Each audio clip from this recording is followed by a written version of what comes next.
Você pode até rejeitar Jesus, você pode até cuspir nele, mas não adianta pegar o que ele falou, achar bonitinho e negar quem ele disse que era. Você tá entendendo? Não adianta você falar que é bonitinho o que ele falou, mas negar o que ele era, porque o que ele era é tão forte que está... Fui tocado significativamente. Você estava falando sobre o lance de publicidade e até a própria religião. Pô, o que acontece? A religião, ela para mim, ela é emocional. Ela toca no ser humano de verdade. E eu já fui um cara que fui pra igreja. Eu me senti tocado nesse sentido, porque é realmente emocionante. A palavra de Jesus Cristo, pra mim, é emocionante. É forte. É forte, cara. Você realmente fica, caraca. Não fica? Quando eu peguei a Bíblia pra ler, eu fiquei. Entendeu? Então, é isso. Por que eu não posso ir pro céu também? Só porque eu não acredito em Jesus Cristo de fato? Mas eu acredito em alguma coisa. Eu só não sei o que eu acredito. Eu vou te... É aí onde eu fico perdido. É sério. Não, claro, Eu já você tá entrei sendo numa honesto. linha de pensamento nesse sentido de, tipo, tem coisas que são inexplicáveis. E a gente, na religião, chama de milagre. Eu gosto de falar que é algo que a gente não consegue explicar. Que pode ser milagre. Pra mim, tanto faz, entendeu? Mas eu não consigo explicar. Eu não consigo explicar, às vezes, uma pessoa que está com câncer terminal, que começou a ir à igreja e foi curada daquele câncer. Eu, sinceramente, não consigo. Não consigo explicar. E nem a ciência consegue explicar. Mas a religião consegue explicar? Também não. Também não. Entendeu? Mas fala que foi obra de Deus. Sim. Aí a gente tem que tomar cuidado porque nos acusam de falar do Deus das lacunas. Quando não explica, fala que é Deus. Né? Mas, do outro lado, o cara, quando não explica, fala que não é Deus. Eu vou entrar nessa questão do Deus das lacunas e vou responder o seu ponto aí de se eu posso ir para o céu. Qual que é a acusação? Nós temos vários. David Hume acusava o cristianismo dessa questão do Deus das lacunas. Bertrand Russell, que foi um filósofo também ateu, antirreligioso, falava disso também. Fala dos Deus das lacunas até para explicar o surgimento das religiões. Exatamente. Agora, só que a gente tem que entender uma coisa. Será que é Deus das lacunas? Vejam bem, essa bebida chegou até aqui. Aliás, está muito gostosa, viu? A Laura que escolheu, viu? Olha lá, muito boa. Só que eu não sei o nome dele, do barman que fez. E vamos supor que ele não estivesse... Eu estou olhando ele aqui, o pessoal de casa não está vendo, ele está bem atrás da câmera ali. Mas se eu não estivesse vendo, a bebida chegou aqui, é uma questão de lógica, alguém fez. Alguém fez. Mesmo que eu saia daqui sem ver o cara, falo, pô, alguém fez essa bebida muito legal. Acreditar que essa bebida surgiu no passe de mágica, isso para mim que é ridículo, foge à regra. Aí, o que acontece? O ateu fala o seguinte, não, quando você não encontra uma causa para o surgimento dessa bebida, você fala que alguém fez. Esse alguém é alguém das lacunas. Não, não é alguém das lacunas, é alguém da lógica.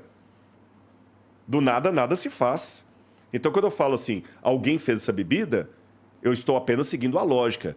Quando o outro, para negar a existência desse alguém, fala, não, essa bebida aqui foi o seguinte, houve uma tempestade de moléculas que se juntaram acidentalmente numa hipótese absurda, e aí montaram a bebida aqui geladinha do jeito que você quer. Pô, caramba, isso aí para mim que esse é que é o ateísmo das lacunas. Você é tão difícil acreditar que alguém fez isso aqui que o cara inventa uma causa para essa bebida muito mais complicada, chata e ilógica do que simplesmente falar, pô, o barman fez. Qual o problema? Mas você viu o barman? Não, não vi. Você sabe o nome dele? Não. Mas pela lógica, um barman fez, porque a bebida não se faz sozinha. O universo teve que ter alguém que fez. Mas aí é falta de conhecimento. O que acontece? Vamos voltar um pouquinho atrás. Antigamente, no surgimento da pólvora, ninguém sabia o que era pólvora. Então, chamava aqueles de magos e bruxos que usavam a explosão das pólvoras. No caso, se não me engano, era o povo chinês que descobriu a pólvora. Tô viajando aqui agora. Não, parece que sim.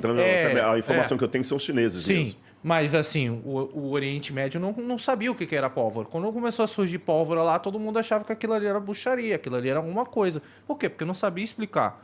Vamos dizer que futuramente existe uma tecnologia que vai guardar um log e vai saber exatamente de onde veio cada coisa disso daqui. E quando eu falo cada coisa, é a água que fez o gelo, é uma matéria-prima do vidro, é a matéria-prima, de onde saiu isso daqui, qual árvore, quando é que ela nasceu, isso tudo.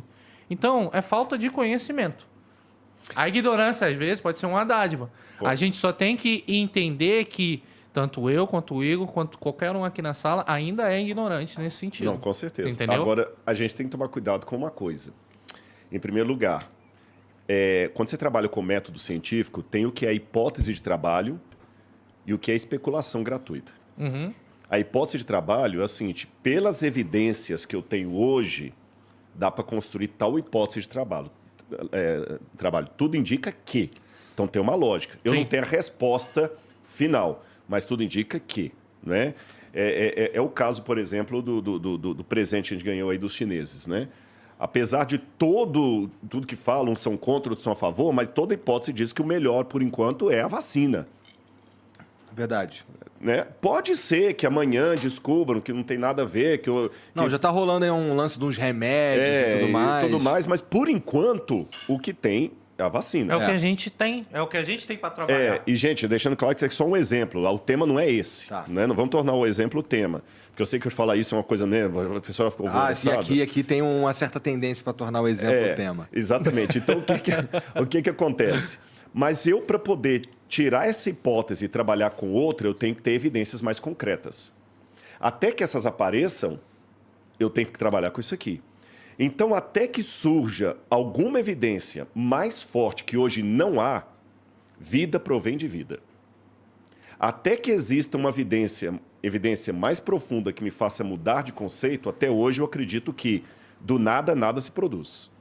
Porque até hoje, é lógico, em termos hipotéticos, vamos pensar aí agora em ficção científica, né? Star Wars. Uhum. Eu posso criar um filme de Star Wars, mas não, vai que um dia os caras vão descobrir que as estrelas podem ser formadas num buraco negro. Pode ser que os caras possam conseguir sintetizar a matéria-prima da estrela. Pode ser, mas hoje tudo isso é ficção. Ficção. E até hoje, o que eu tenho de concreto? Do nada, nada se produz. Uhum. O que eu tenho de concreto? Até hoje, o universo teve um começo. Se o universo teve um começo e do nada, nada se produz, então tem que ter alguma coisa que gerou o universo. Porque para eu ficar insistindo que o universo começou sem ter alguém sem tempo que criou o universo, eu tenho que... tempo, assim, na teoria do Big Bang, o tempo começa no Big Bang. No Big Bang, exatamente. Então esse ser, vou colocar a palavra ser, que formou o universo, ele tem que ser, em primeiro lugar, ou atemporal, ou ele tem que ter um tempo próprio dele, que não é esse tempo que nós conhecemos. Ele não pode ser, ele tem que ser onipresente, porque ele criou o espaço. Então ele existe antes do espaço, porque nem o espaço existia. Ele tem que ser inteligente e, quando se fala, proposital, porque as coisas foram criadas com inteligência, ordem e propósito. Você está entendendo? Olha, eu tenho líquido, tenho um rim aqui para filtrar. Ele tem que ter intencionalidade. Bom, existem teorias que, assim, eu não estou... Veja, não claro, tô não, tentando... a gente pode discutir. Então, existem teorias que argumentam que todas essas... A perfeição que vamos lá, o corpo humano, o jeito que ele funciona redondinho, certinho, elas são fruto, na verdade, de tentativa e erro da natureza ao longo de, bilhões de anos, né? Então, assim, por exemplo, a origem da vida era, na verdade, uma célula que comeu a outra. Comeu não, uma célula meio que botou a outra para dentro e essa de dentro não morreu. E aí começaram a trabalhar juntas, isso foi formando. E aí, por aí, sucessivamente, tudo mais, foram surgindo organismos que fossem multicelulares e tudo mais. E é tanta combinação nisso tudo que dá a entender que foi uma cagada. Foi uma cagada muito absurda. Por isso que para mim é mais fácil acreditar em Deus. Porque é a mesma questão de tentativa e erro. Se eu tiver aqui uma bolinha, tá bom? Eu tenho uma bolinha. Aliás, eu vou até falar vou dar uma posição matemática para você. Tem um professor falecido lá dos Estados Unidos, matemático, o doutorado dele, PhD. O doutorado dele era em estatística, probabilística. Uhum. E ele falou que a chance dessa primeira vida surgir do nada, do acaso, assim como o pessoal fala de tentativa e erro, deveria ser o seguinte: imagina o estado do Texas completamente forrado com moedas de $0,25. A 1 metro. Imagina então o tamanho do estado do Texas, que é grande, com 1 metro de moedas de $0,25. Aham. Imagina quantos bilhões de moedas você não teria ali. E no meio dessas moedas, você tem uma única moeda com um X vermelho. Aí você passa de avião no estado do Texas e, aleatoriamente, você cai de paraquedas em qualquer canto, enfia a mão nas moedas e tira uma. Se você tirar aquela com o X, todas as outras serão suas. Essa é a... Isso pode ser considerado um milagre? Pra mim é. Porque é mais fácil... Concordo com você. Quantas Aí vezes o camarada vai ficar... E com agravante. E com agravante. Essas tentativas e erros da vida aí tinham que ser uma vez só. Bom, Porque se a vida tenta... Se a célula tenta multiplicar e der errado, ela já morre. Se ela morre, não tem vida. aí tem que recomeçar o processo. E Tudo para mais. recomeçar o processo, eu tenho que ter outro milagre do outro processo começar do zero. É assim, eu concordo que são chances, assim, muito insanas, mas tem um argumento que a gente está... Por exemplo, o estado do Texas é o universo inteiro. E até hoje a gente só observou vida na Terra, não observamos vida em mais nenhum lugar. Exatamente, em nenhum lugar, verdade. Então assim, a gente é uma moeda de $0,25 com X. Mas só que aí também, se comparando, nós somos uma moeda de $0,25 de X, imagina que a gente está uma moeda aqui, mas o espectro de visibilidade dessa moeda é muito pequeno para ela saber, ter a certeza absoluta que não tem nem outra moeda com X no estado todo. Mas, mano, é muito egoísmo pensar assim, sem sacanagem. Sabe por quê? Ah, A gente... É questão de a gente não ter conhecimento para ver. O que é a vida? A vida é aquilo que a gente acha que é. é verdade, isso é verdade. Entendeu? Tipo, de repente tem uma outra forma de vida que a gente não consegue ver. É. Eu vou dar um exemplo muito grande. Tipo, de repente essa gotícula de água deve ter um universo aqui dentro. Não tem. Aqui dentro tem o seu tempo rolando também. E eu vou fazer isso aqui agora. Matei todo mundo. Genocida. E tá filmado ainda. Matei todo mundo. Eu tô falando sério. E isso é um pensamento... pensar amplo. Acabei de cometer um genocídio aqui. Se duvidar, eu acabei com a galáxia aqui agora. Em bactérias e fungos e vírus, ele tá certo. É. Agora, cada vez que você alimenta, você tá matando um universo inteiro. No universo inteiro. Agora, só que o nó, aí é um nó pro ateu. Vou te falar por quê. Porque o ateu, para justificar a vida com tudo que ela tem, sem colocar Deus, ele tem que cair para aquele que você falou muito bem. Foi uma chance, um acaso, uma coincidência. Pô, nós somos a única moeda com X. Aí ele fica até confortável. Mas o que já é extremamente impossível de acontecer, que é ter vida aqui, se você coloca a vida no outro planeta, você tem que pegar toda essa problemática, essa dificuldade, essa quase impossibilidade daqui e multiplicar por 2. Quer dizer, então, por um lado, é complicado Multiplicar ser por 2 se a ateu. gente estiver falando especificamente de um outro planeta. Mas a gente sabe que existem muitos planetas com as mesmas condições da Terra. Exatamente, né? Agora, é por isso que eu falo assim, eu respeito os meus amigos ateus, eu tenho muito ateu que é querido. O meu livro, O Ceticismo da Fé, que eu até depois vou mandar um para você, que eu trouxe outra vez aqui. Presentão. Eu coloquei assim, olha, Betinho, por exemplo, que era ateu, um cara super caridoso. Eu até coloquei uma frase assim, Betinho não acreditava em Deus, mas eu acho que Deus acreditava no Betinho, porque o que aquele cara fez pelo semelhante ali, né? E antes que alguém fique mais... Pô, Rodrigo, você tá querendo? Não, eu vou explicar para vocês. Ele falou a questão de Jesus ali. Eu vou colocar... Jesus tem uma pregação muito radical. Rato, eu vou falar com vocês por quê. Jesus foi o único homem que, em sã consciência, declarou ser Deus. Então, o C.S. Lewis... Não sei se foi o único, hein, cara? Em sã consciência. A pessoa tem pra ser... Porque se os outros caras que declaram ser Deus, eu não sei se eles estão em sã consciência. Aí vai ver, o cara tá tentando morder a orelha dele. Exatamente. Não tá 100% ali, entendeu? Tá. Então, o C.S. Lewis dizia o seguinte, ou Jesus era um mentiroso, ou ele era um lunático, ou ele era Deus. As coisas são excludentes. Ou ele era um mentiroso. Se ele era mentiroso, então ele não era lunático, mas também não era Deus. Se ele não era mentiroso... Ou ele era lunático ou era Deus. Se ele não é lunático, ele é Deus. Ele falou, eu sou o caminho, a verdade e a vida. Em grego, vou dar uma mascaradinha aqui, lembra? Já fui professor de grego muitos anos. Ego eimi re rhodos, realetheia, redzoe. Inventou essa aí, ele inventou agora. Nada, pode checar Mas que a lá. língua dele Pode enrolou checar ali. aí, ó. Eu sou o caminho em grego. Ele não falou sou um dos caminhos, uma das verdades, uma das vidas. Ninguém vem ao Pai senão por mim. Então, assim, para eu ser coerente com o evangelho que eu abracei, eu não posso colocar Jesus, Buda, Maomé, Ananda Maimá, Mahatma Gandhi e outros mais no pé de igualdade. Jesus é o redentor da humanidade. E a única chance que vocês têm, e eu tenho de sermos salvos, é através do mérito de Cristo na cruz do Calvário. Agora vamos colocar uma notinha de rodapé. A pergunta que a gente faz, tá, e aqueles que nunca ouviram falar de Jesus?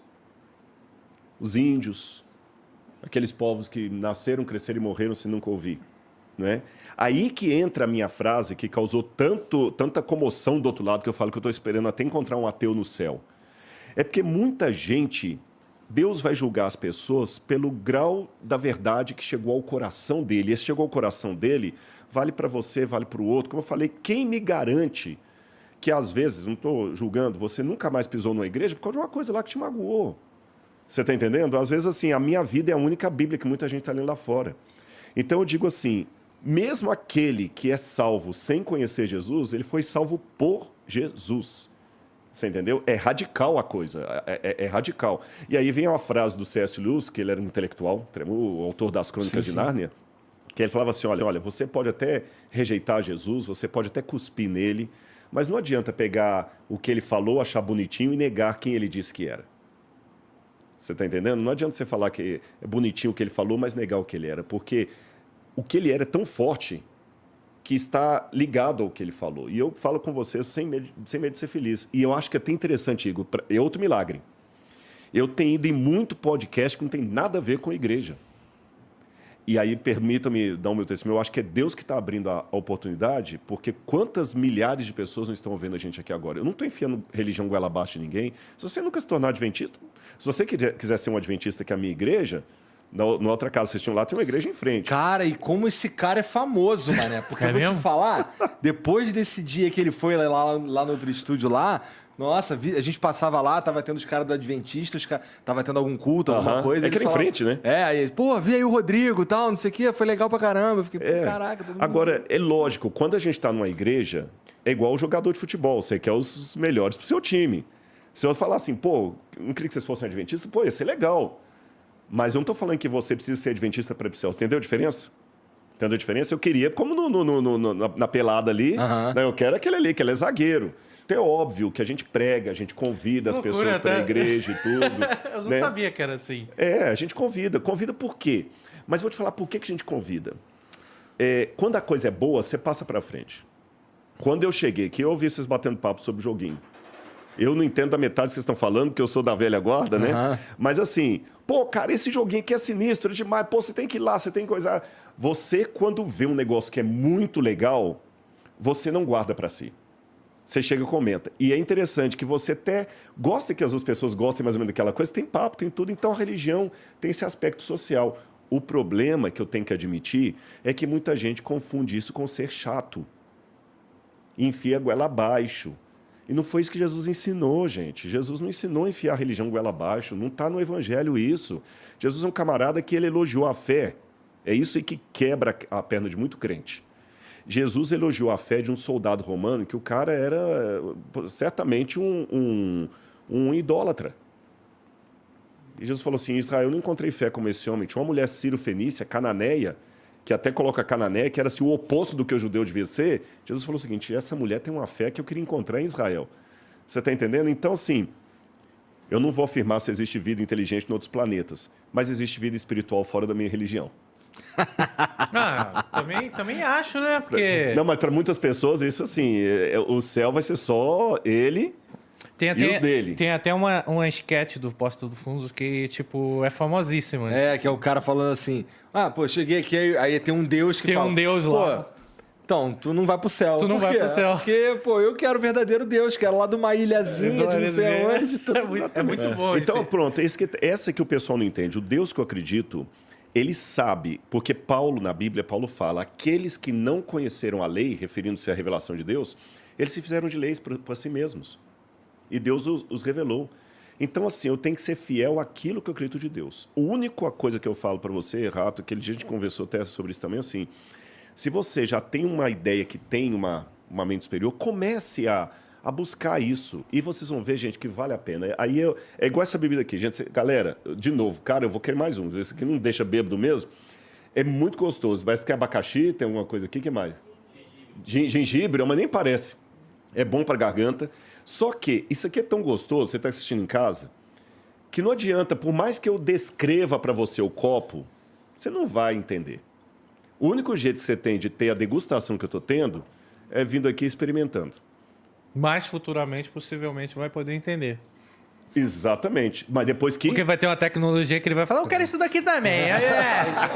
Eu penso muito no futuro. Alguém falou comigo, eu não sei se é mito, se for, vou pagar um mico no ar aqui. Mico, aqui se faz o que se paga, né? É de aplicativo de cheiro. Sim, já tem companhia de perfume, aplicativo de cheiro. Já vi, já. Tem até a construção de um totem que você, em vez de testar a fragrância, você vai lá, aperta o botãozinho da fragrância e ela sai pra você, entendeu? Bom, existem brinquedos na Disney que fazem tudo isso daí, né? Então. Só basta. Mas aí tá ali o negócio, né? Agora, o aplicativo que você tá no celular e que você sente o aí cheiro... é um pouco... Não deve ser, não deve Mas ser nesse enquanto o celular. aplicativo não sai, Não sai. experimente, Mais ou menos, aí você vai saber o que você está usando uma analogia para explicar como é conhecer a Deus. tua fé. Exatamente, como é conhecer a Deus. E esse conhecer a Deus não é um conhecimento interessante. Eu tenho um doutorado em teologia. E eu tenho um doutorado em arqueologia. Que, na minha opinião, a gente já conversou isso antes, é muito maluco. Só que olha que interessante. Na arqueologia eu posso falar que eu sou especialista. Em Deus, não. Percebeu? Por quê? Porque a gente não conhece Deus mesmo, Exatamente, né? é porque ele é tão supremo. Santo Tomás de Aquino dizia que a teologia só falou do que Deus não é, porque o que ele é em essência está acima do nosso cabedal. Gente, vamos analisar um pouquinho. Mas calma aí, você é especialista na palavra de Deus.